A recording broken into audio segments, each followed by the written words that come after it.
नमस्कार सर.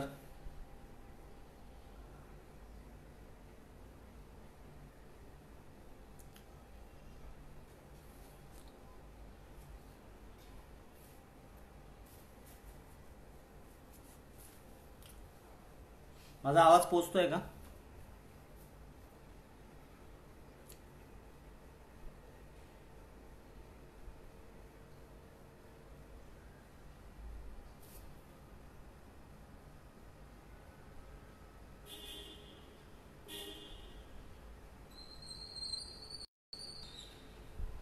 नमस्कार.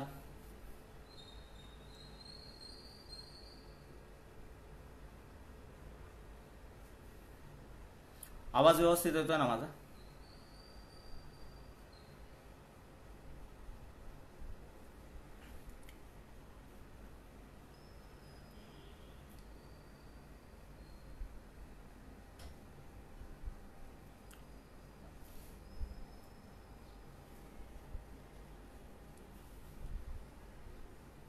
तर आज आपला विषय आहे की चित्रपट सृष्टीत आपण करिअर कसं निवडावं किंवा बऱ्याच लोकांना असं वाटतं की चित्रपट सृष्टीत आपण कसं जाऊया, काय करूया, आपल्याला तिथे यश मिळेल की नाही मिळेल, असे अनेक प्रश्न असतात. तर चित्रपट सृष्टी हे एक करिअरचं खूप चांगलं माध्यम होऊ शकतं. यात अनेक वेगवेगळ्या प्रकारचे विषय आहेत आणि वेगवेगळ्या प्रकारचं आपल्याला करिअर करता येतं. फक्त अभिनय, दिग्दर्शन, लेखन याच्या पलीकडे चित्रपटसृष्टीत खूप गोष्टी करता येतात ज्या आपण प्रॉपर शिकलो, त्या गोष्टींचा अभ्यास केला आणि मेहनत घेतली तर त्यात यश मिळवणं नक्की शक्य असतं. तर तुमचे कोणाचे काही प्रश्न असतील तर तुम्ही प्रश्न विचारा, त्यावर मी उत्तर देतो. ज्यांना कुणाला यात पुढे जाऊन करिअर करायचं आहे किंवा काही प्रश्न आहेत.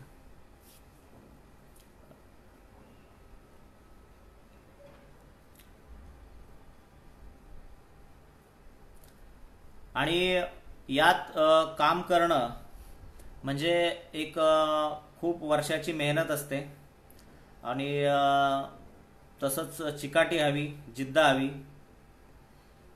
जसं मी शाळा शिकलो आणि 10वी नंतर मी ITI केला, इन्स्ट्रुमेंट मेकॅनिक केमिकल प्लांट.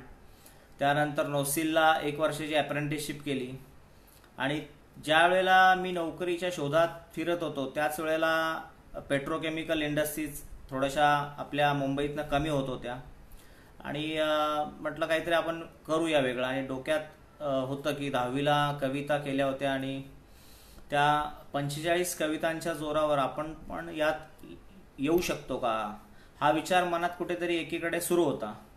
आणि ते सुरू असताना योगायोगाने 2001 साली माझी योगेश शेटे नावाच्या एका मित्राशी ओळख झाली आणि तो आणि मी दोघांनी मिळून ठरवलं की आपण या क्षेत्रात काहीतरी करू. आम्ही दोघांनी मिळून एक संस्था सुरू केली डोंबिवलीत, नाट्यांकुर नावाची. आणि त्या संस्थेतनं हळूहळू आम्ही एकांकिका करत करत पुढे आलो आणि माझा लेखक म्हणून प्रवेश झाला. तर चित्रपटसृष्टीत येताना आपल्याला 30 ते 35 वेगवेगळ्या प्रकारचे आपण करिअर करू शकतो. सर्वप्रथम मी लेखनापासून सुरुवात करतो. ज्यांना कविता लिहिता येतात, ज्यांना चांगल्या कल्पना सुचतात किंवा ज्यांना सतत एखादे नवीन विषय सुचतात किंवा ज्यांची कल्पनाशक्ती ज्यांची चांगली असते, त्यांनी चांगलं वाचन करावं, चांगले सिनेमे पाहावे, अभ्यास म्हणून सिनेमांचा अभ्यास करावा, चित्रपट बघताना त्याच्या तांत्रिक बाबींचा विचार करावा. आणि आता तर हल्ली नेटवर जुन्या स्क्रिप्ट अवेलेबल असतात किंवा बरेचसे गोष्टी इंटरनेटवर अवेलेबल आहेत जे आमच्या काळी नव्हतं. तर लेखक म्हणून करताना तुम्हाला 3 प्रकारे करिअर करता येतं. लेखक, त्यानंतर संवाद. लेखनाचे चित्रपटात 3 भाग असतात: कथा, पटकथा आणि संवाद. काही लोकांना कथा चांगली सुचते पण त्यांना पटकथा त्याच्यावर लिहिता येत नाही, तर ते कथेपर्यंत आपलं करिअर करू शकतात. की एखादी चांगली कथा एखाद्या दिग्दर्शकाला किंवा एखाद्या लेखकाला सांगून त्या कथेवरती चित्रपट निर्माण करता येऊ शकतो. तर कथेचं मानधन आत्ताच्या घडीला मराठी चित्रपटसृष्टीत एक कथा ही 75,000 ते 1 लाख या रेंजमध्ये विकली जाते. आणि जर त्याच लेखकाला पुढे जाऊन पटकथा हा भाग टेक्निकल असतो तो लिहिता आला तर पटकथा आणि संवाद, कथा पटकथा संवाद, जर आत्ताच्या चांगल्या मराठी पिक्चरचं एक चांगलं बजेट असेल त्या सिनेमाचं तर 6 ते 10 लाख रुपये त्या लेखकाला मिळतात एका सिनेमाचे. फक्त त्याचा अभ्यास हवा आणि तंत्र विकसित करता आलं पाहिजे. आता पटकथेच्या कार्यशाळा असतात चांगल्या प्रकारच्या, आणि किंवा आपला स्वतःचा अभ्यास असतो, आणि यूट्यूब आहे आजच्या घडीला, बरेच आपण व्हिडिओ बघू शकतो. तर लेखक हे एक चांगलं करिअर आहे, कथा पटकथा आणि संवाद. काही लोक असतात ज्यांना कथा आणि पटकथा या दोन्ही गोष्टी जमत नाही, त्यांना खूप चांगलं बोलता येतं, त्यांना खूप चांगले संवाद लेखक म्हणून करिअर करण्याची संधी असते. तर आणि गीतकार, कविता लिहिता येतात समजा आपल्याला, तर कवितेचं गाणं कसं करता आलं पाहिजे, कविता आणि गाणं यात थोडा फरक असतो. तर जर एक आजच्या घडीचे गुरु ठाकूर म्हणा किंवा किशोर कदम हे जे सुप्रसिद्ध गीतकार आहेत, आज एका गाण्याचं मानधन ते 30,000 रुपये ते 35,000 रुपये घेतात. आणि महिन्यात तुम्ही फक्त 4 गाणी जरी लिहिली चित्रपटासाठी तरी तुमचं 1 लाख रुपये मानधन हे फिक्स आहे. त्यामुळे गीतकार म्हणून पण एक चांगलं करिअर करता येतं. आजच्या घडीला समीर सामंत, मंदार सोळकर, वैभव जोशी असे जे गीतकार आहे आघाडीचे, हे वर्षाला 40 ते 50 गाणी लिहितात. त्यामुळे त्यांचं गीतकार म्हणून पण करिअर अतिशय चांगलं सुरू आहे. तर चित्रपट किंवा नाटक किंवा सिरियल या तिन्ही फॉर्मॅटमध्ये आपण लेखक म्हणून उत्तम प्रकारे करिअर करू शकतो. नाटकाचं थोडं वेगळं असतं, नाटकाला प्रत्येक प्रयोगाला मानधन असतं, सुरुवातीला थोडं मिळतं, आणि नाटकाचे समजा जितके प्रयोग होतील त्या प्रयोगाचं मानधन तुम्हाला तिथे न जाता मिळत असतं. त्यामुळे नाटक, मालिका हे एक खूप चांगलं माध्यम आहे आर्थिक, कारण त्याच्या एखादी मालिका आली की ती 3-3, 4-4 वर्ष असते, टिकते. आणि त्या मालिकेवर जर लेखक म्हणून तुम्ही कार्य केलं तर 3 ते 4 वर्षात तुम्ही एखाद्या कंपनीत जेवढा जॉब करून पगार मिळत नाही 10 वर्षाचा, तो तेव्हा तुम्ही एका मालिकेत कमवू शकता. जसं आज शिरीष लाटकर, चिन्मय मांडलेकर सारखे दिग्गज लेखक आहेत, एका वेळेला 4-4 मालिका ते लिहित असतात. तर हे उत्तम एक करिअर आहे लेखन. त्यानंतर दिग्दर्शन. तर लेखनाचा पुढचा भाग दिग्दर्शन असतो. बरेचसे लेखक आहे ज्यांना स्वतः दिग्दर्शन येतं, करता येतं, टेक्निकल गोष्टी त्यांना चांगल्या समजतात. दिग्दर्शन शिकणं सुद्धा सोपं आहे, फक्त आपल्याकडे कल्पना शक्ती हवी. कोणीही उठून मला दिग्दर्शक व्हायचं असं म्हणू शकत नाही, कारण व्हिज्युलायझेशन पॉवर हवी. एखादं सीन वेगळ्या प्रकारे 10 वेगळ्या प्रकारे दिसला पाहिजे. सर्वसामान्यांना एखादी घटना दिसते, त्याच्यापेक्षा जर आपल्याला काहीतरी वेगळं ती घटना दिसते आहे तर तो दिग्दर्शक आहे. तर कुठल्या तरी चित्रपटाच्या मोठ्या दिग्दर्शकाबरोबर सहाय्यक दिग्दर्शक म्हणून काम करणं किंवा वेगवेगळ्या बॅनरला सहाय्यक दिग्दर्शक, सहदिग्दर्शक म्हणून काम करत जाणं एक दिवस तुम्हाला दिग्दर्शक या पदापर्यंत घेऊन जाऊ शकते. त्यावेळेला सगळ्या तांत्रिक बाजू समजून घेता येतात, सेटवरचं वातावरण समजतं, बजेट समजतं, एखादा सिनेमा, एखादा कलाकाराशी कसं बोलावं, त्याला कथा कशी एक्सप्लेन करावी, हे जेव्हा मोठा दिग्दर्शक करत असतो ते पाहून पाहून आपल्याला शिकता येतं. मी स्वतः कुठेही दिग्दर्शनाचा कोर्स लावलेला नाही, कुठेही शिकलो नाही, मी सगळं बघून शिकलोय आणि जे काही पाहून आत्मसात केलं त्याच्यावर माझं आज काम सुरू आहे. त्यामुळे दिग्दर्शन हे तुम्हाला व्हिस्लिंग वूड सारख्या संस्थेतही शिकता येतं आणि कुठेतरी प्रॅक्टिकल चित्रपटाच्या सेटवर जाऊन सुद्धा तुम्हाला शिकता येतं. हा ज्याचा प्रश्न आहे की कोणाला कशा पद्धतीत शिकायचं आहे. आज बऱ्याच संस्था आहेत जे दिग्दर्शन शिकवतात. तसंच एक अभिनय तर करिअर तुम्हाला माहीतच आहे की मॉडेलिंग, अभिनय करण्यासाठी तुम्ही कॉलेज लेवलवर किंवा तुमच्या शहरातल्या काही नाट्यसंस्था असतील, या नाट्यसंस्थेला जॉईन होणं, एकांकिका करणं, त्याचा खूप सराव करणं, त्यातनं नाटकात रंगभूमीचा अभ्यास करणं, रंगभूमीचा अनुभव आल्यावर पुढे तुम्हाला चित्रपट असो, मालिका असो, कुठेही अडचण येत नाही. तर तो पाया तुमचा रंगभूमीवर पक्का होता आणि मराठी रंगभूमी अतिशय समृद्ध आहे. तुम्ही एकांकिका विश्वात 4-5 वर्ष काढले की तुम्हाला एकांकिकेतनं खूप मोठे स्टार्स आपल्याला आजपर्यंत मराठी चित्रपटसृष्टीला लाभलेले आहेत. केदार शिंदे, अंकुश चौधरी, भरत जाधव, संजय नार्वेकर, मंगेश देसाई, मकरंद अनासपुरे, महेश मांजरेकर हे सर्व एकांकिकेतनं पुढे आलेले आहेत. तर एकांकिका करणं, एकांकिकानं आपल्याला अभिनेता म्हणून घडवणं किंवा कुठल्या तरी ॲक्टिंग स्कूलला जाऊन शिकून परिपूर्ण होऊन ॲक्टर होणं, तर या दोन वेगळ्या बाजू आहेत. ॲक्टर आणि हिरो असे दोन प्रकार असतात. काही लोक दिसण्यात देखणे हँडसम असतात, त्यांना हिरो म्हणून खूप चांगलं लवकर त्यांच्या चेहऱ्यावर काम मिळतं. तर काही लोक आपल्या अभिनयावर काम मिळवतात. तर आपण आपलं कौशल्य कशा प्रकारे वापरतो आणि कम्युनिकेशन स्किल कशा प्रकारे आपण चांगलं ठेवतो यावर अवलंबून आहे. तसंच मेकअप हे करिअर आहे. तुम्हाला उत्तम मेकअप, चेहऱ्याची चांगली ओळख, या चेहऱ्याला काय शोभून दिसेल, काय दिसणार नाही, तर मेकअप हे अतिशय उत्तम करिअर होऊ शकतं. आज एका चित्रपटाच्या मेकअपमधला एका शिफ्टचे 4 ते 6 हजार रुपये मिळतात. तर मेकअपमन ही एक करिअर आपण करू शकतो. मेकअप आज गरजेचा असतो. नाटक असो, मालिका असो किंवा सिरियल असो. तुमचं काम पुढे चांगलं झालं तर एखादा मोठा कलाकार, एखादा नायक किंवा नायिका, त्यांचं पर्सनल मेकअपमन तुम्हाला होत आहे, तर मग तुम्हाला काम शोधण्याची गरज नसते. काम असून असं तुम्हाला पगार सुरू असतो. त्यांच्या प्रत्येक चित्रपटाला, प्रोजेक्टला तुम्ही जाऊन पर्सनल मेकअप म्हणून काम करू शकता. ते तुमच्या चांगुलपणावर आहे आणि तुमच्या कामावर आहे. आता एखादा सुपरस्टार असेल, त्याचा पर्सनल मेकअप म्हणून तुम्ही 15-20 वर्ष काम केलं तरी तुम्ही बरंच काम तुमच्या हातून होतं आणि बऱ्याच गोष्टी. तसंच हेअर ड्रेसर या विभागात मुली येतात, ज्या नायिका असतात, तर त्यांच्या केशरचना करणं, त्यांच्या कॉस्ट्युम्स त्यांना हे करून देणं, कॉस्ट्युम किंवा साडी नेसवण्यात त्यांना मदत करणं, या सर्व गोष्टी असतात. तर कॉस्ट्युम डिझायनर हे एक उत्तम, हेअर ड्रेसर नंतर कॉस्ट्युम डिझायनर सुद्धा येतं. हेअर ड्रेसरला सुद्धा कमीत कमी 2 ते 1.5 हजार रुपये एका दिवसाची शूटिंगला मिळतात. त्यामुळे हेअर ड्रेसर एक करिअर आहे.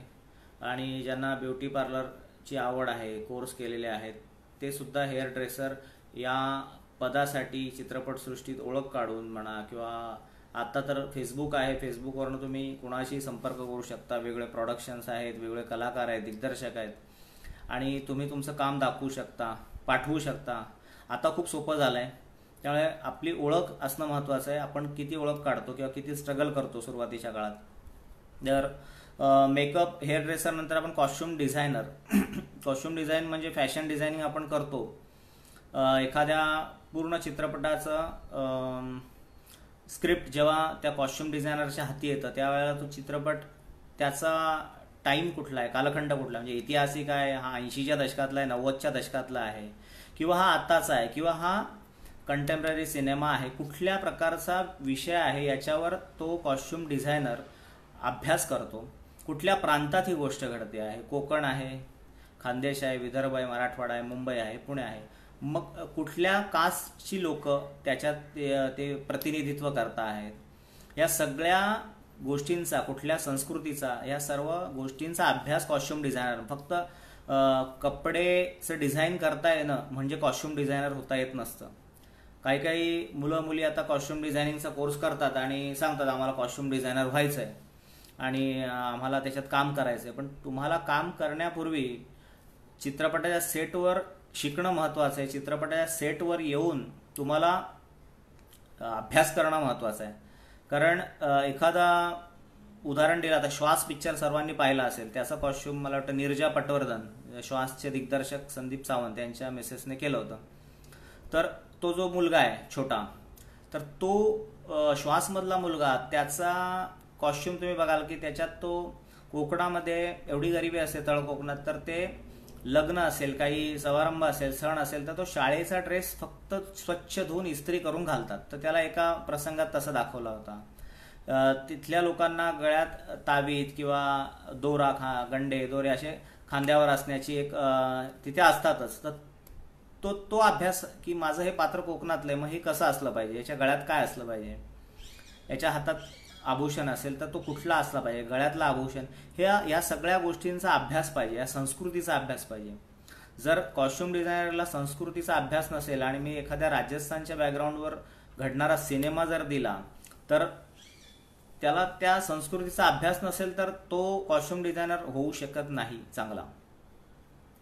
त्यामुळे नुसतं डिझायनिंग येणं म्हणजे कॉस्ट्युम डिझायनर होत नाही, तर तो अभ्यास तुम्हाला चांगला करता आला तर तुम्ही एक उत्तम कॉस्ट्युम डिझायनर म्हणून नाव कमवू शकतात. आणि कॉस्ट्युम डिझायनरचा आताच्या घडीला मराठी चित्रपटाचा विचार करायला गेला तर कमीत कमी एका चित्रपटाचं 1.5 ते 2 लाख आणि तुमचं नाव चांगलं असेल तर 2.5 ते 3 लाख या रेंजमध्ये मानधन असतं. आणि एक कॉस्ट्युम डिझायनर कमीत कमी एका वर्षाला 10 ते 12 चित्रपट करू शकतं. कॉस्ट्युम डिझायनरचे असिस्टंट असतात. त्यानंतर कॉस्ट्युम डिझायनर बरोबर 1-2 असिस्टंट असे असतात की आपल्याला करिअर करायचं आहे, आपल्याला लेखन येत नाही, दिग्दर्शन येत नाही, वाचता येत नाही, लिहिता येत नाही, पण आपल्याला जर चित्रपट सृष्टीत करायचं काहीतरी तर ड्रेसमन म्हणजे काय, तर आपण पाहतो की चित्रपटात जे कॉस्ट्युम शिवलेले असतात कलाकारांना द्यायचे असतात, हे कॉस्ट्युम्स नीट ठेवणं, त्याची काळजी घेणं, ते प्रॉपर प्रेस करून इस्त्री करून त्या कलाकाराला त्या सीनला पोचवणं, हे त्याचं काम. आणि त्या कलाकाराने घरून जे त्याचे कपडे आणलेले असतात ते सांभाळणं, एवढंच काम त्याला. फक्त एका रूममध्ये इस्त्रीचा एक टेबल असतो, इस्त्री असते, त्यावर तो ते काम करत असतो दिवसभरात. आणि एक 4 चेंजेस दिवसभरात असतात कलाकाराला, 4 सीन तर 4 चेंजेस असतात. तर ते 4 चेंजेस इस्त्री करणं, काळजी घेणं, परत कपडे आपले संध्याकाळ झाली की पेटीत ठेवणं, या ड्रेसमनला कमीत कमी आत्ताच्या घडीला चित्रपट महामंडळाच्या रेटनुसार दिवसाला 1100 ते 1200 रुपये पर डे आहे. फक्त इस्त्री करून महिन्याला जर तुम्हाला 30 दिवस काम असेल तर 30,000 रुपयेपर्यंत फक्त इस्त्रीवाला मराठी चित्रपटसृष्टीत कमवतो. तर तो एक माध्यम आहे. ज्यांना शिक्षण झालेलं नाही ज्यांचं आणि त्यांना काहीतरी करायचं आहे, तर असे कित्येक ड्रेसमन आज आहेत जे वर्षानुवर्ष एका कॉस्ट्युम डिझायनरच्या बरोबर असतात. आणि त्यांचं जर बॉन्डिंग चांगलं असलं तर त्या कॉस्ट्युम डिझायनर बरोबर तो ड्रेसमन अनेक वर्ष काम करू शकतो.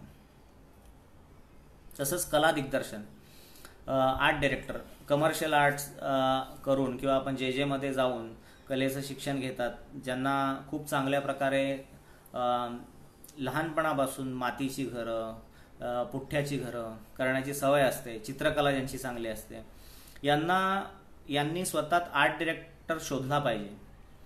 प्रत्येकाने जर विचार केला मी हिरो होणार, मी हिरोईन होणार, तर शक्य नाही. आपल्या आत कुठली कला आहे ती बाहेर आणण्यासाठी आपण काय प्रयत्न करतोय. तर कला दिग्दर्शन म्हणजे चित्रपटातला सेट.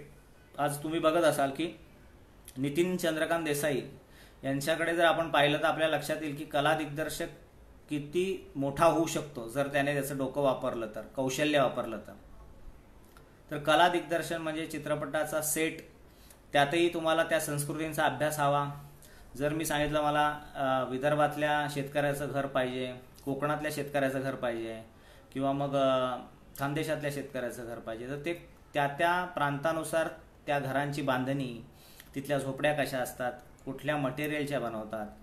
तसंच शहरी सिनेमा असेल तर एखाद्या वकिलाचं घर असेल, एखाद्या डॉक्टरचं घर असेल, त्याचं इंटिरियर कसं असेल, त्या पात्राचा स्वभाव काय आणि त्या पात्राचं प्रोफेशन काय, याच्यावर त्याच्या घरातल्या वस्तू, शोभेच्या वस्तू, त्याच्या घरातल्या पडद्याचे रंगापासून ह्या सगळ्या गोष्टी कला दिग्दर्शक ठरवत असतो. त्यातही अभ्यास आहे, त्यातही क्रिएटिव्हिटी आहे, रंगांचं उत्तम नॉलेज त्याला हवं. आणि कलाकाराने घातलेले कपडे, आपण जो सीन करतो आहे त्या सीनचा मूड काय आहे आणि पाठीमागचा रंग काय, या सगळ्या गोष्टीचं चांगलं मिश्रण त्याला जमलं पाहिजे, करता आलं पाहिजे, जे त्याला चांगलं जमतं.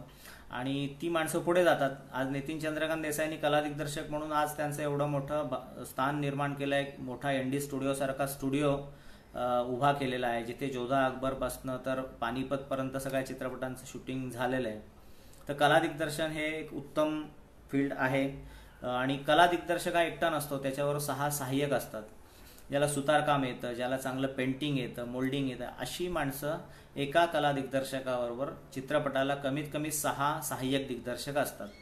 तर त्यांना सुद्धा 800 रुपये ते 900 रुपये मानधन आहे सहाय्यकांचं. आणि एक कला दिग्दर्शक कमीत कमी 2.5 ते 3 लाख रुपये मानधन मराठी चित्रपटसृष्टीसाठी एका चित्रपटाचे 25 दिवसाचे घेतो. मराठी चित्रपट हा 25 ते 30 दिवसात पूर्ण होतो. तर त्या 30 दिवसाचे 2.5 लाख रुपये कमवून तो पुढच्या चित्रपटासाठी जर प्रयत्न केला आणि असे वर्षातनं 4 चित्रपट जरी केले तरी तुम्ही कुठल्याही एखाद्या इंजिनियरच्या वार्षिक पॅकेजपेक्षा जास्त कमवू शकतात, यात वादच नाही. पुढे स्टील फोटोग्राफर ही एक आहे की शूटिंगला स्टील फोटोग्राफी लागते, प्रत्येक गोष्टीची नोंद लागते, प्रत्येक गोष्टीचा आपण याचा मेकअप कसा होता, आपण काय अँगल लावला होता, कुठे शॉट होता, ह्या सगळ्या गोष्टींचं वर्किंग स्टील लागतं. तर स्टील फोटोग्राफरला सुद्धा 1,000, 1,500 ते 2,000 ह्या त्याच्या ग्रेडनुसार, त्याच्या कामानुसार त्याला मानधन मिळतं. त्याला उत्तम फोटोग्राफी येणाऱ्याला स्टील फोटोग्राफीची पुढची स्टेप आहे कॅमेरामन. सिनेमात दिग्दर्शक नंतर जर महत्त्वाचं कोणी असेल तर पूर्ण सिनेमा कॅमेराने हँडल करणं, कॅमेरामन उत्तम हे करू शकतो, करिअर करू शकतो. कॅमेरामनचं मानधन सुद्धा एक 8-9 लाख, 10 लाख, 12 लाखापर्यंत आताच्या कॅमेरामन घेतात सध्याचे. त्यालाही तुम्हाला उत्तम प्रशिक्षण किंवा एखाद्या कॅमेरामनच्या हाताखाली 4 ते 5 वर्ष काम करणं, प्रकाशाचा अभ्यास करणं, एखादं दृश्य चित्रित करताना कुठून प्रकाश चांगला येतोय, त्याचा सोर्स आणि रंगसंगती याचा उत्तम नॉलेज असणारा आणि कल्पनाशक्ती चांगला असणारा माणूस उत्तम कॅमेरामन म्हणून यात करिअर करू शकतो. तसंच पुढे जाऊन संगीतकार, गीतकार, संगीतकार आणि गायक हे आलेच. तर ज्याला संगीताची आवड आहे, ज्याने, आणि संगीत हे असंही होता येत नाही बघून, संगीत हे शिकावं लागतं. संगीताचे सगळे राग माहीत हवे, संगीताचे प्रकार माहीत हवे. एखादा चित्रपट आला राजस्थानी संगीतावर असेल किंवा हिमाचल प्रदेशातल्या संगीतावर असेल तर संगीतकार मोठा कुठला होतो की ज्याला त्या त्या प्रांताची संगीताची ओळख असली पाहिजे. जसं ताल पिक्चरमध्ये तुम्ही बघाल A.R. रहमानने म्युझिक दिलंय, त्याचं इतर संगीत खूप वेगळं होतं, पण तालच्या संगीतात हिमाचल प्रदेशातलं लोकसंगीत वापरलं कारण ती गोष्ट हिमाचल प्रदेशातल्या खेडेगावातली होती. तर तुम्हाला त्या तालच्या गाण्यांवर हिमाचल प्रदेशच्या संगीताचा प्रभाव जाणवतो. जसं लम्हेमध्ये शिवहरी यांनी राजस्थानी लोकसंगीत वापरून ती गाणी केली. तर ती गोष्ट कुठे घडते, तो सिनेमा कुठल्या प्रांतातला आहे, यावर ह्या सगळ्या गोष्टी अवलंबून असतात. तर त्यामुळे संगीतकाराला शास्त्रशुद्ध संगीताच्या वाद्यांचं नॉलेज, गायनाचं नॉलेज, गायकाकडनं चांगलं काम करून घेता येणं, ह्या सर्व गोष्टी येणं जरुरी असतं. तसंच गायक जी क्लासिकल शिकतात, सेमी क्लासिकल, सुगम संगीत शिकून पुढे जाऊन प्लेबॅक सिंगिंग हा जो प्रकार असतो की आपण एखाद्या हिरोईनला आवाज देताना कशा प्रकारे आपण ते गाणं गातो, ते भावना पोचवतो, हे फार महत्त्वाचं आहे. तर प्लेबॅक सिंगिंग एक चांगलं करिअर आहे.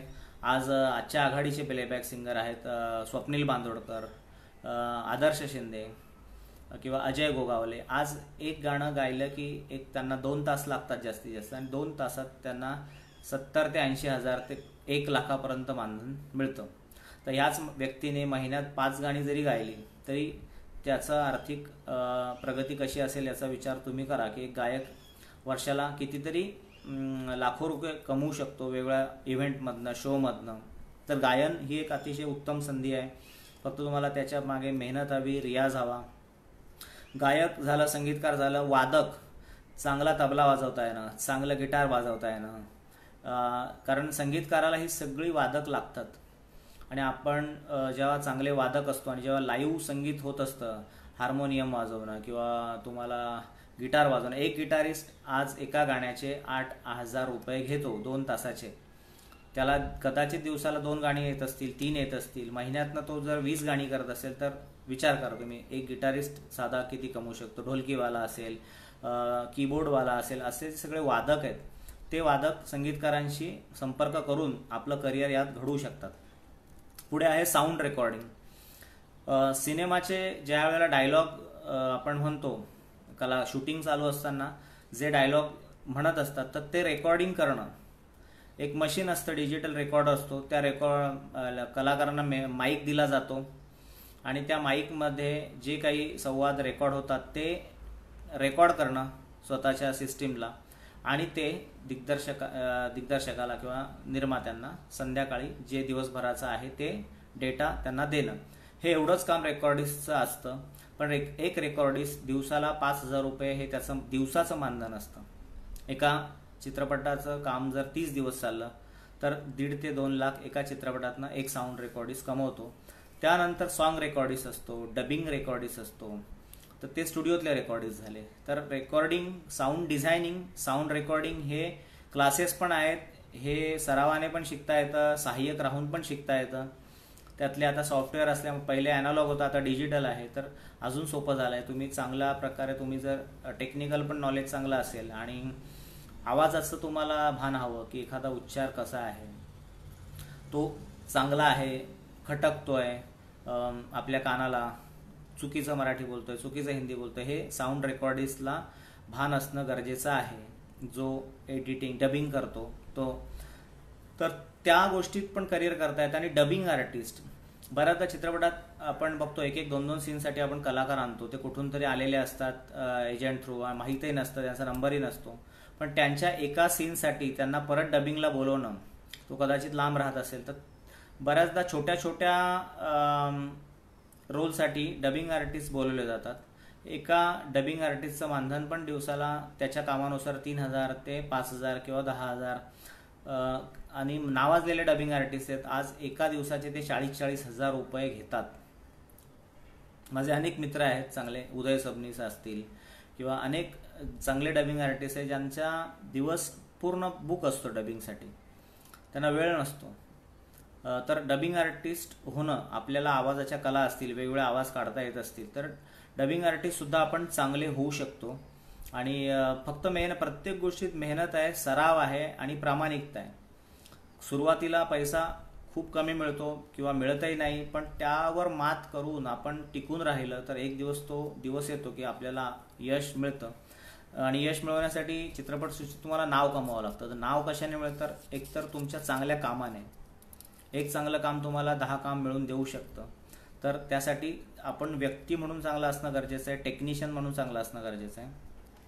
तसंच पुढे पार्श्वसंगीत, तर बॅकग्राऊंड म्युझिक पण एक करिअर आहे. वेगवेगळ्या प्रकारच्या प्रसंगाला अनुरूप, त्या प्रसंगानुरूप आपण कसं म्युझिक देतो, कसं बॅकग्राऊंड देतोय, हे असणं गरजेचं आहे, याचं नॉलेज असणं गरजेचं आहे. आणि पूर्ण चित्रपट रेडी झाल्यानंतर, तो एडिट झाल्यानंतर बॅकग्राऊंड म्युझिक वाल्याकडे दिला जातो. तर पूर्ण चित्रपटाच्या प्रसंगानुरूप तो त्याचं बॅकग्राऊंड करतो आणि त्या बॅकग्राऊंडवर आपल्याला त्या सिनेमा बघताना मजा येते.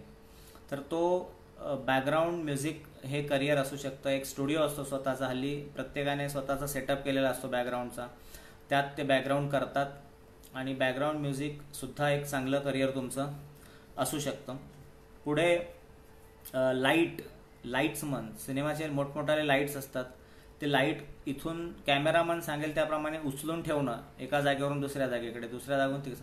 फक्त हमाली आहे, लाईटाचं वजन खूप असतं, 10 किलो, 15 किलो, 20 किलोचे लाईट्स असतात, ते उचलून ठेवणं.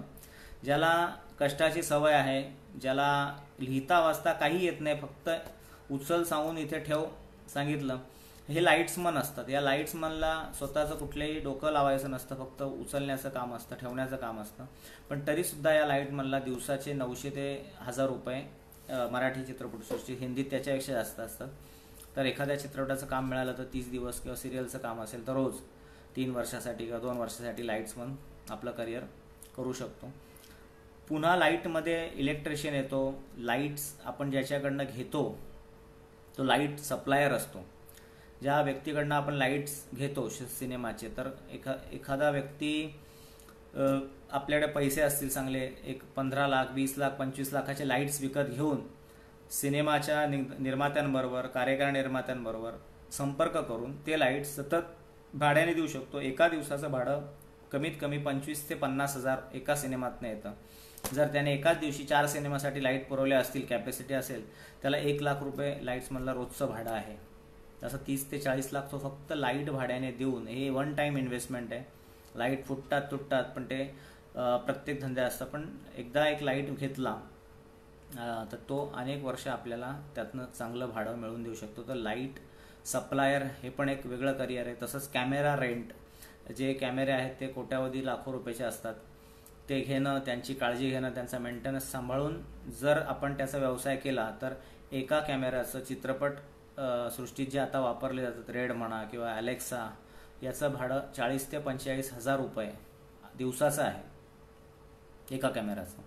3,000पासून तर 40,000पर्यंत वेगवेगळ्या प्रकारे कॅमेरे भाड्याने दिले जातात. तर कॅमेरा रेंट हे पण एक करिअर असू शकतं. प्रोडक्शन मॅनेजर म्हणजे शूटिंगची सर्व व्यवस्था, कॅटरिंग, हॉटेलवर गाड्यांची व्यवस्था करणं, कलाकारांची ने-आण करणं आणि ज्या ज्या मदती लागतात शूटिंगसाठी लागणारं सर्व सामान प्रोव्हाइड करणं, उपलब्ध करून देणं, हे प्रोडक्शन मॅनेजरचं काम असतं. प्रोडक्शन मॅनेजरला एका चित्रपटाचे कमीत कमी 1.5 ते 2 लाख रुपये मिळतात. एडिटर, आज एडिटिंग हल्ली सोपं झालं आहे, पूर्वी फार कठीण होतं. आता तर सॉफ्टवेअरमध्ये एकदा तुम्ही फाईल डंप केल्या, त्या खूप प्रभावीपणे तुमचं डोकं वापरून एडिट केल्या तर एका एडिटरला 1.5 ते 2 लाख रुपये मिळतात. आणि घरात बसून एक FCPचं मशीन घेऊन सुद्धा आपण एडिट करू शकतो. छोट्या छोट्या फिल्म, शॉर्ट फिल्म्स. तर सतत पैसा मिळून देणारं माध्यम म्हणजे एडिटिंग आहे. प्रोडक्शन मॅनेजर झालं, संकलक झालं. पोस्ट प्रोडक्शनचा स्टुडिओ, स्वतःचा एक उत्तम पोस्ट प्रोडक्शन स्टुडिओ असणं म्हणजे editing, dubbing, mixing, sound mixing, final mixing आणि DI म्हणजे सगळं डिजिटल. सगळं आपण एखादी फिल्म रेडी झाल्यावर तिला चांगली पॉलिश करतो, व्हिडिओ पॉलिश, जसं फोटोशॉप आहे तसंच व्हिडिओला पॉलिश करणं, त्याला DI म्हणतात. या सर्व सुविधा एकाच स्टुडिओच्या अंतर्गत जर उपलब्ध केल्या तर एखादा निर्माता त्याला आवडतं की 10 ठिकाणी जाण्यापेक्षा एकाच ठिकाणी आपण काम करूया, फिल्म सेफ राहते. इन्व्हेस्टमेंट खूप आहे पोस्ट प्रोडक्शन स्टुडिओमध्ये, पण त्यातही एक उत्तम करिअर होतं. एकदा तुमच्याकडे एक फिल्म आली की कमीत कमी 20 ते 25 लाख त्या फिल्मचं पोस्ट प्रोडक्शनचं आपल्याला मिळत असतं. तर तो एक करिअरचा एक वेगळा विषय आहे चित्रपटसृष्टीशी संलग्न असा. Camera rent, food supply. काही कॅटरिंगवाले असे आहेत की फक्त शूटिंगला जेवण पुरवतात. सकाळचा नाश्ता, संध्याकाळचा नाश्ता, 2 वेळचं जेवण आणि शूटिंग वेगवेगळ्या सिरियल होतं. माझे एक मित्र होते दिलीप भोपळे, अंधेरीला राहायचे. त्यांच्या घरून रोज 10 ते 15 सिरियलला जेवण जायचं. त्यांचा तोच व्यवसाय अनेक वर्ष त्यांनी चालवला. आणि बांधलेले असतात ही माणसं. एकदा सिरियलला जेवण आवडलं, आपलं चव आवडली, सर्व्हिस आवडली, तर शूटिंगचं कॅटरिंग, कारण तिथे खूप दुर्मिळ आहे, शूटिंगला जेवण पुरवणारी माणसं फार कमी आहेत. पण ते जर आपल्याला आपल्या संपर्कामुळे जर आपण करू शकलो, आपलं नाव कमवू शकलो, किंवा जिथे शूटिंग असेल, कोल्हापुरात जायची तयारी पाहिजे की आम्ही आता 20 दिवस इथे राहून इथे स्वयंपाक करून देऊ यांना, तर ते एक करिअर चांगलं आहे.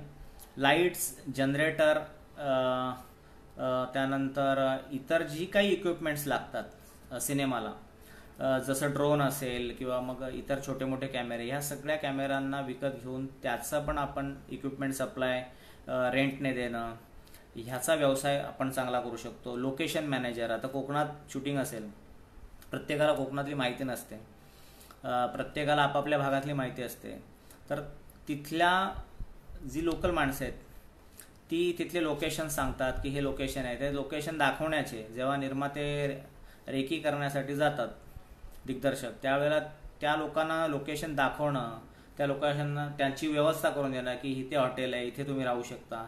ते लोकेशन मॅनेजर हा तिथला इथं लोकल असतो, कोल्हापूरमधले, कोकणातले. हे लोकेशन मॅनेजरसुद्धा एका पिक्चरमधनं त्यांच्या पर डे 2,000-3,000 जे काय असेल त्याच्यानुसार ते मानधन कमवतात. आणि ते ज्यांना ज्यांना बिझनेस देतात त्या लोकांकडनंही त्यांना पैसा मिळतो, हॉटेलवाले असतील किंवा इतर काही असतील वेंडर. तर लोकेशन मॅनेजर. तसंच नृत्य दिग्दर्शक हे करिअर आहे, ॲक्शन डिरेक्टर एक करिअर आहे, एक्झिक्युटिव्ह प्रोड्युसर एक करिअर आहे.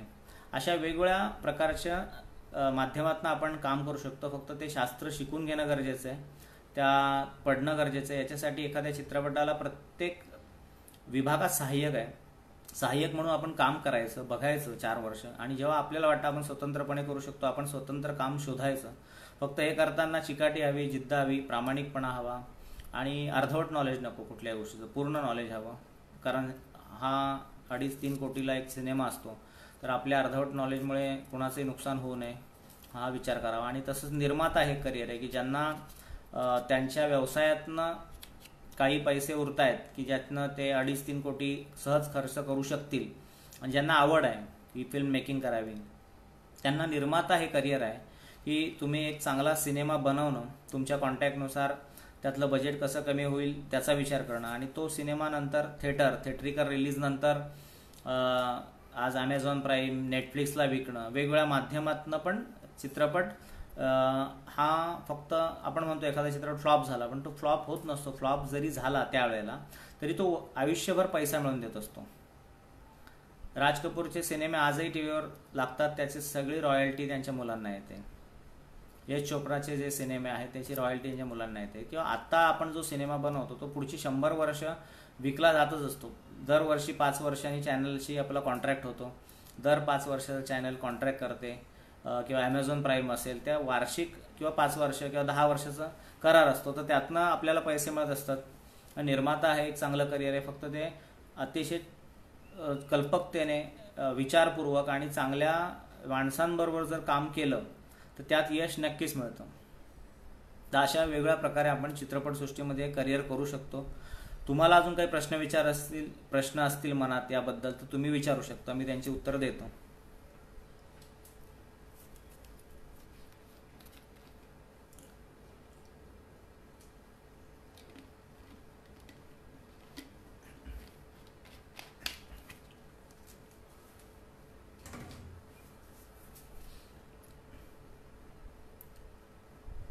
काही प्रश्न आहेत का तुमचे?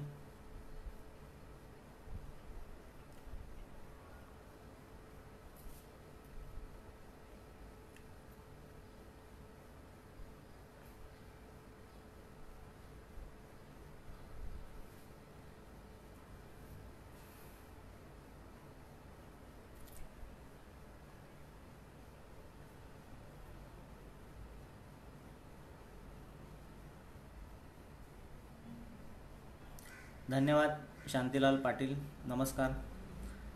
थँक्स जयपाल. रेखा ठाकरे मॅडम धन्यवाद. नमस्कार जयश्री मॅडम, धन्यवाद. संग्राम सर, तुमचे काही प्रश्न असतील तर विचारा किंवा शंका असतील या क्षेत्राबद्दल अजून काही तर त्याची उत्तरं मी आता देऊ शकतो तुम्हाला.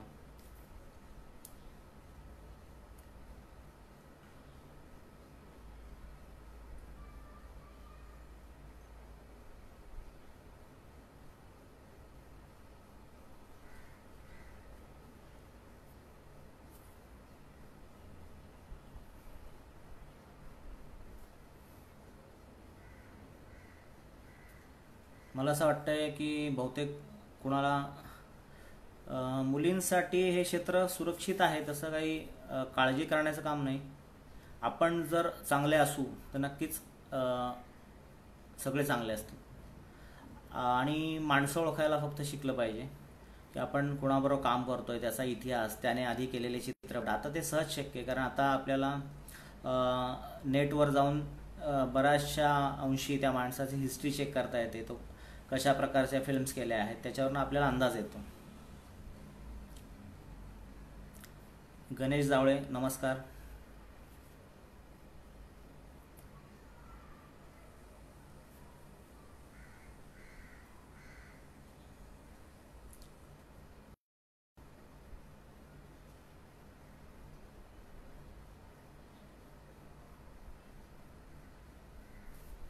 तर मला अजून एक नवीन ॲड करावं असं वाटतं की आता हे कोरोना जे प्रकरण आलेलं आहे, या कोरोना प्रकरणानंतर चित्रपटसृष्टीत अजून एक नाव वाढणार आहे. ते म्हणजे मला वाटतं आगामी शूटिंग ज्या होतील त्यात डॉक्टर्स आणि नर्स सेटवर ॲम्ब्युलन्स सकट असणं आवश्यक आहे. तसं काही सिनेमे आहेत ज्याच्यात स्टंट आहे, ज्याच्यात लढाई आहे, युद्ध आहे. अशा वेळेला डॉक्टर सेटवर असतात, ॲम्ब्युलन्स एक उभी असते.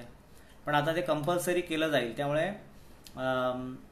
BHMS वगैरे केलेले डॉक्टर आहेत आणि ज्यांना स्वतःची प्रॅक्टिस अजून सुरू केली नाही पण ते करू शकतात अशा प्रकारचं की एखाद्या सेटवर डॉक्टर म्हणून 24 तास उपलब्ध राहणं.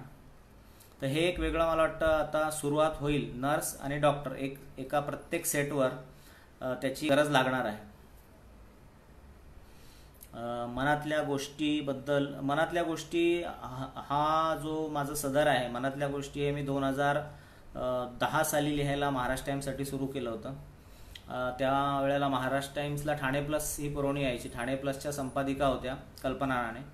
त्यांनी मला सांगितलं की तू काहीतरी वेगळं आपल्या काहीतरी वेगळी शैली आणि वेगळा कन्सेप्ट घेऊन काहीतरी लिहू शकतोस का, की आपण एक सदर सुरू करू. मी त्यांना 2-3 माझे लेख पाठवले. ते त्यांनी छापून आणले. ते लोकप्रिय झाले आणि मग त्यानंतर तो सिलसिला सुरू झाला आणि जवळपास मी 125 लेख मनातल्या गोष्टी या सदराखाली महाराष्ट्र टाइम्सला लिहिले. आणि आता लॉकडाऊनच्या काळात मला त्या लेखांची पुन्हा आठवण झाली. त्याचं एक पेज केलं होतं मी, ज्यांना पेपरमध्ये वाचता नाही आले त्यांना ते नेटवर वाचता यावं, त्या मी लेख स्कॅन करून टाकायचो. पण आता माध्यम बदललं, आता लोकांना वाचण्यापेक्षा ऐकणं, व्हिडिओ पाहणं हे जास्त आवडतं. म्हणून मी मनात एक विचार केला की आपण लाईव्ह जाऊया मित्रांना घेऊन. तर माझे निवेदक मित्र आहेत, त्यांनी सुरुवात केली आणि जे काही आता चित्रपटसृष्टीतले मित्रमंडळी आहेत हे सगळे मला चांगलं सहकार्य करून लेख वाचनासाठी येत आहेत आणि चांगलं चाललं आहे. जवळपास मनातल्या गोष्टी हे मी सुरू केल्यापासून आतापर्यंत 25,000 लोकांनी ते पेज पाहिलेलं आहे, व्हिडिओ पाहिलेत. आणि आता मला वाटतं येणाऱ्या 15 दिवसात अजूनही चांगली मोठी कलाकार मंडळी त्यावर येत आहेत.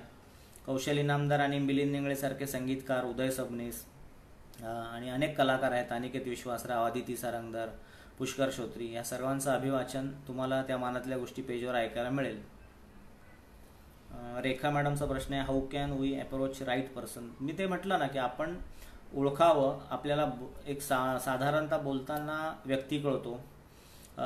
कधीच पैसे मागणारा की मी तुम्हाला संधी देतो, पैसे द्या, रजिस्ट्रेशन फी, असं कधीही काम करायचं नाही, असं नसतंच. उलट आपण काम केल्यावर आपल्याला पैसे मिळतात. एक वेळ आपण फुकट काम करू शकतो, नवीन आहे, आपली ओळख नाही आहे, तर एखादं काम आपण फुकटात किंवा स्वस्तात करू शकतो. पण समोरच्याला पैसे देऊन आपण कधीच काम करायचं नाही. जर समोरचा व्यक्ती पैसे मागतो आहे या कामासाठी तर समजा की तो आपल्याला उल्लू बनवतो आहे किंवा ही फ्रॉड माणसं आहेत, ती कलाकार नाहीत, ते फक्त पैसे कमवण्यासाठी आणि गंडवण्यासाठी आलेले असतात. आणि चित्रपट सृष्टीत काम करत असताना अखिल भारतीय मराठी चित्रपट महामंडळ, सिंटा, स्क्रीन रायटर असोसिएशन अशा ज्या संस्था आहेत, लेखकाने स्क्रीन रायटर असोसिएशनला रजिस्टर्ड व्हायचं असतं. आपलं कथानक, कविता, साहित्य तिथे रजिस्टर्ड म्हणजे कॉपीराईट करायचं असतं, म्हणजे ते चोरण्याची भीती नसते. आणि अखिल भारतीय मराठी चित्रपट महामंडळ ही जी संस्था आहे, इथे प्रत्येकाने अभिनय किंवा ज्या क्षेत्रात आपण काम करतो त्याचं कार्ड मिळतं, ID कार्ड मिळतं. 2200 रुपये फी असते, ते कार्ड काढून घेणं. आणि बऱ्याचदा बाहेर असं म्हणतात की आम्ही तुमचं ॲक्टिंग कार्ड काढून देतो, 10,000 द्या, असं फसवणाऱ्या टोळ्या पण आहेत. पण अशा लोकांच्या नांदी न लागता मूळ जे ऑफिस आहे महामंडळाचं किंवा या ज्या सगळ्या संस्था आहेत त्यांची वेबसाईट्स पण आहे, हल्ली ऑनलाईन पण रजिस्टर्ड होतो, तिथे जाऊन कार्ड काढणं आणि आपल्याकडे ते असणं गरजेचं असतं. आणि ज्या वेळेला हल्ली आता चित्रपट महामंडळाच्या परमिशनशिवाय ऑडिशन घेता येत नाही, त्यामुळे ऑडिशन असतील तर पूर्वी खूप फसवणूक व्हायची. आता ऑडिशन असतील तर चित्रपट महामंडळाची परमिशन आहे का, त्या परमिशनचं लेटर बघायचं तरच ऑडिशनला जायचं, नाही तर जायचं नाही. कारण चित्रपट महामंडळ परमिशन देतानाच त्या माणसांना पारखूनच ते लेटर देतं. त्यामुळे हल्ली उठसूट कोणी ऑडिशन घेत नाही. पूर्वी ते व्हायचे, ऑडिशनच्या नावाखाली पैसे उकळायचे, आता ते बंद झालेले आहे बऱ्याच अंशी. तसं आपण ओळखू शकतो माणसं.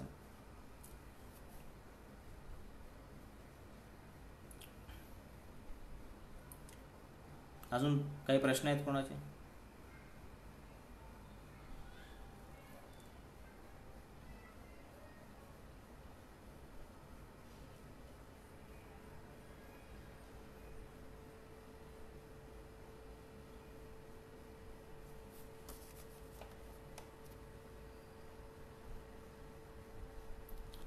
मला वाटतं आता बऱ्यापैकी आपण चित्रपट सृष्टीतल्या वेगवेगळ्या संधी आणि करिअर याच्यावर चर्चा केलेली आहे.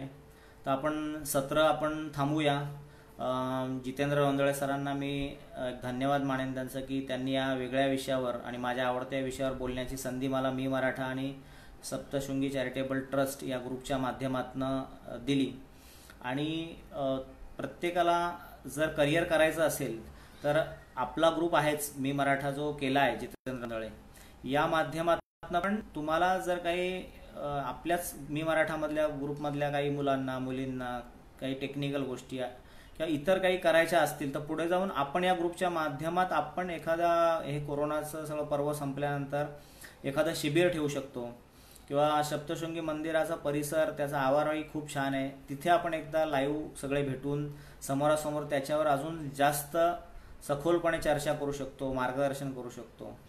तर ज्यांना कोणाला इच्छा असेल त्यांनी प्रत्येकाने रोंदळे सरांशी संपर्क साधावा. ग्रुप त्यांनी मराठा समाजाच्या प्रगतीसाठी एकीसाठी केलेला आहे आणि त्याचा उद्देश आपण सफल करूया. वेगवेगळ्या फक्त चित्रपटसृष्टीत नाही तर वेगवेगळ्या प्रकारे आपण कसे एकत्र येऊ शकतो, कसं आपण एखादा प्रोजेक्ट करू शकतो आणि आपल्या माणसांना कशा प्रकारे आपण मोठं करू शकतो याचा आपण नक्की प्रयत्न करूया. पुन्हा एकदा योग आल्यावर आपण असंच भेटत राहू. तोवर सर्वांचे आभार.